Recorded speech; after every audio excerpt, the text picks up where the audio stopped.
मेरा नाम मीरा है। मैं अभी दिल्ली में रहती हूँ। इससे पहले मैं धनबाद में रहती थी।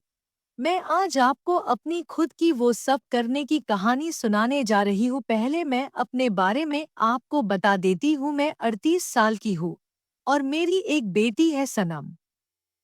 सनम अभी 19 साल की है। मैंने उसकी शादी कर दी है आज से 6 महीने पहले। शादी करने का कारण ये था कि मेरे पति नहीं है। उनका देहांत हो गया है रोड एक्सीडेंट में आज से 5 साल पहले। तो मैंने सोचा कि आजकल का युग खराब है।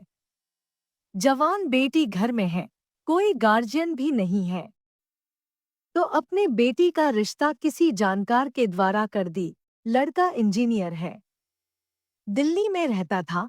बात बन गई क्योंकि लड़का अकेला भाई है। मुझे लगा कि इससे बढ़िया रिश्ता कोई और नहीं हो सकता। शादी हो गई। मेरी बेटी दिल्ली चली गई। करीब 2 महीने बाद मेरी बेटी और दामाद का फोन आया कि माँ जी आप अकेले क्या करोगी धनबाद में, आप मेरे यहाँ ही आ जाओ। मुझे अच्छा लगा क्योंकि मेरा दामाद बेटे की तरह व्यवहार किया और मुझे बुलाया। मैं चली गई।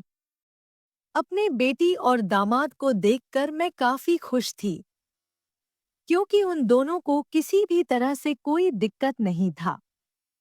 और एक माँ को चाहिए ही क्या। तो दोस्तों मैं भी अपना सारे दुख भूल गई और रुशी उशी रहने लगी।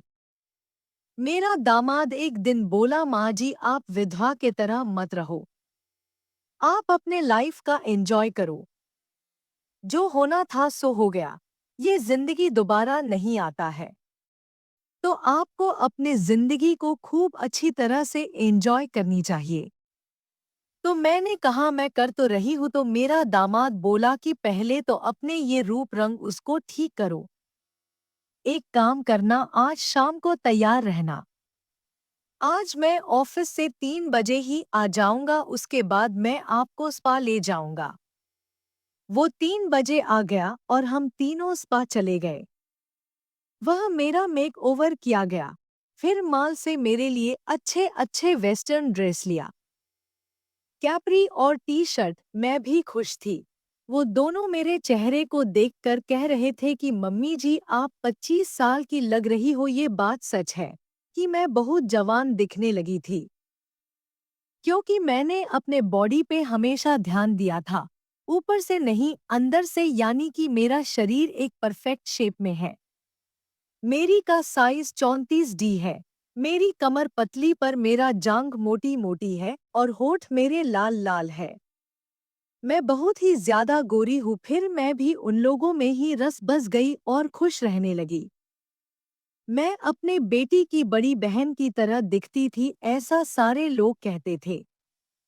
बस रात में ही तन्हाई होती थी क्योंकि मुझे अपने दूसरे कमरे से आ उफ उफ की आवाज आती थी। मेरी बेटी और दामाद की और पलंग की आवाज आती थी। मेरी बेटी कहती थी धीरे धीरे, पर मेरा दामाद कहता था रुक जाओ जानेमन, अभी तो स्टार्ट ही हुआ है। और जब मेरी बेटी पूरे जोश में होती तब वो कहती डालो ना जानू अब रहा नहीं जा रहा। क्या हुआ। और यही अब वो दोनों गंदी गंदी बातें करते थे और मैं दूसरे कमरे में वो सब करने की प्यास से तड़पती रहती थी। ऐसा ही चलता रहा। मैं वासना के आग में जलने लगी। अब तो मैं रोज रोज उसके कमरे के पास चली जाती जब वो दोनों रात में अपना बिस्तर गरम करते थे और मैंने वह खड़े खड़े ही अपने अपनी उंगली का उपयोग किया करती थी और अपनी प्यास बुझाया करती थी। मेरी बेटी को सरकारी जॉब का ज्वाइनिंग लेटर आया तो हम लोग खुश हो गए। मुझे भी लगा कि सारी खुशियां मिल गई, पर एक दिक्कत थी कि मेरी बेटी बोली कि मुझे 20 दिन के लिए ट्रेनिंग में जाना है, वो भी मुंबई हेडक्वार्टर। हम दोनों को यही चिंता थी कि अकेली लड़की कैसे रहेगी। पर वो कहने लगी, आप लोग चिंता नहीं करो, सिर्फ 20 दिन की ही तो बात है, फिर पोस्टिंग तो दिल्ली ही है।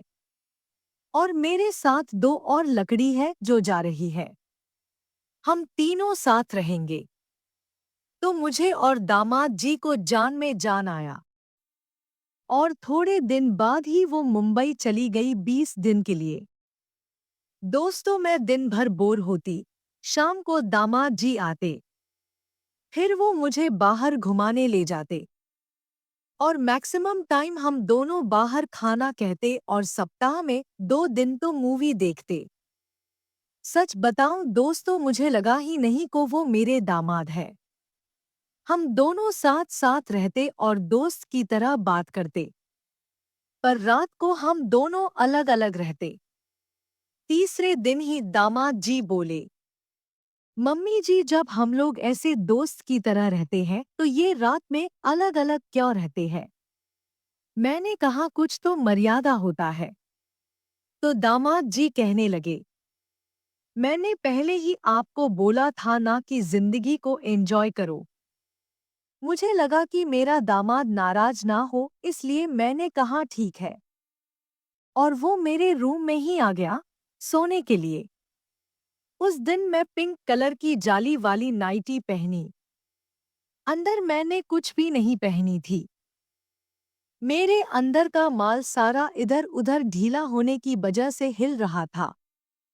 वो सब देखकर मेरे दामाद को रहा नहीं गया और बोल उठा, माँ जी, एक बात बताऊं, आप सनम से ज्यादा हॉट और खूबसूरत हो। मैंने कहा, चुप हो जाओ, मजाक मत करो। उसने फिर कहा, मैं मजाक नहीं कर रहा हूँ, आप वाकई में बहुत ही ज्यादा हॉट हो। मैंने कहा, तो फिर क्या इरादा है? उसने करीब आके बोला, आज आप मेरे लिए सनम बन जाओ। मैंने कहा, नहीं नहीं, ये सब नहीं करूंगी। उसने जोर देने लगा और कहा कि मैं नाराज हो जाऊंगा। मैंने सोचा कि एक ही तो है, चाहे दामाद कहूं या बेटा। अगर ये नाराज हो गया तो मैं कहीं की नहीं रहूंगी। तो मैंने कहा, ठीक है, पर आज के लिए है बस। उसने कहा, ठीक है, और हम दोनों एक दूसरे के करीब आ गए। मुझे थोड़ा ठीक भी नहीं लग रहा था, क्योंकि मैं अपने रिश्ते को क्या करने जा रही थी। मैं अपने बेटी की जिंदगी में एंट्री लेने जा रही थी। तभी दामाद जी के होठ मेरे होठ पे लग चुके थे। थोड़ी देर तक तो शांत रही, फिर पता नहीं 5 साल की तन्हाई का उबाल आया और मैंने उसी के ऊपर चढ़ गई और मैं चूमने लगी कि मानो मैं कई सदियों से प्यासी हूँ। मुझे ऊपर से नीचे तक देखा और बोला, वाओ, क्या चीज है! आज तक मैंने कभी ऐसी चीज नहीं देखी। सनम तो आपके सामने कहीं नहीं है। और वो टूट पड़ा मेरे ऊपर। दोस्तों, करीब 40 मिनट तक हम दोनों का वो सब चलता रहा। तो मेरे पूरे शरीर में वैसी ही गर्मी और सहरन आने लगी थी जब सुहागरात को आई थी। फिर क्या था?